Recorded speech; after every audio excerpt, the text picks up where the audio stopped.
Akashvani Rajkot radio કલાકાર નામજીભાઈ હિરપરાને ગૌરવ પુરસ્કારથી સન્માન કરવામાં આવ્યું। આમ જોઈએ તો આજના હાઈટેક સોશિયલ મોબાઈલ યુગમાં એક કુટુંબ પણ સાથે બેસી વાત નથી કરી શકતા।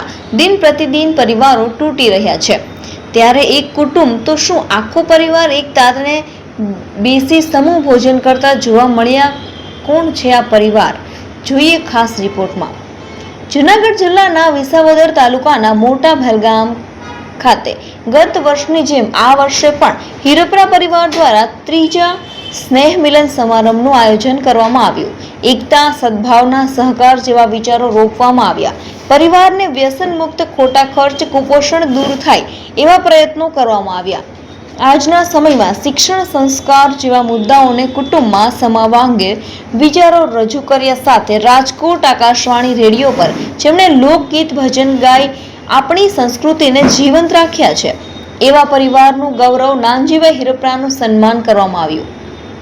તેમણે જૂના લોકગીતો રજૂ કર્યા હતા। શૈલેષભાઈ હિરપરાએ કૌટુંબિક ભાવના વિશે વિચારો રજૂ કર્યા, સાથે હિતેશભાઈ હિરપરાએ સમસ્ત હિરપરા પરિવારના ટ્રસ્ટ વિશે માહિતીઓ આપી। સમાજના અગ્રણીઓ, ગામના સરપંચ અને બ્રહ્માણી ધામ બગસરાના પ્રમુખ બાબુભાઈ હિરપરા, વિનુભાઈ હિરપરા સહિત પરિવારજનોએ એક સાથે બેસી સમૂહ ભોજન કરતા ભાવુક દ્રશ્યો જોવા મળ્યા।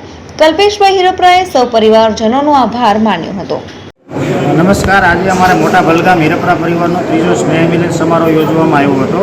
દર વર્ષે અમે આ રીતે સ્નેહ મિલન સમારોહ યોજીએ છીએ અને પરિવારના દરેક ભાઈઓ બહેનો એક સાથે બેસી અને ભોજન લઈએ છીએ અને સારા સારા વિચારો આપીએ છીએ। તો આ વર્ષે અમે નાનજી દાદા હિરપરા ચલાળાથી ખાસ અહીંયા અમારી વચ્ચે ઉપસ્થિત રહ્યા હતા અને એણે જૂના લોકગીતો, જે આપણે ભૂલાઈ ગયેલી જે જૂની સંસ્કૃતિ છે એ લોકગીતો ગાય અને અમારા પરિવારને બધાને ખૂબ મનોરંજન કરાવેલું। હવે અહીંયા તો મારા સૌભાગ્ય ગણું છું કે આ ગામની અંદર આજે પહેલેવેલો આવ્યો છું અને ઘણા બધા સ્નેહી મિત્રો, ભાઈઓ અને બહેનો અહીંયા હાજર હતા। એની વચ્ચે મને લોક સાહિત્ય પીરસવા માટે ખાસ પોલીસમાંથી હિતેશભાઈ, બાપભાઈ અને વિનુભાઈ હિરપરાએ મને આમંત્રિત કર્યો।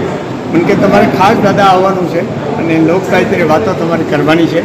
આજે મેં અહીંયા જે ભાઈઓ બહેનો ભેગા થયા હતા એની આગળ મેં આપણું ભૂલાતું સાહિત્ય, લોક સાહિત્ય જે પરંપરાથી સચવાવું જોઈએ એ નથી સચવાતું, એને સાચવવાનો હું સામાન્ય પ્રયત્ન કરું છું।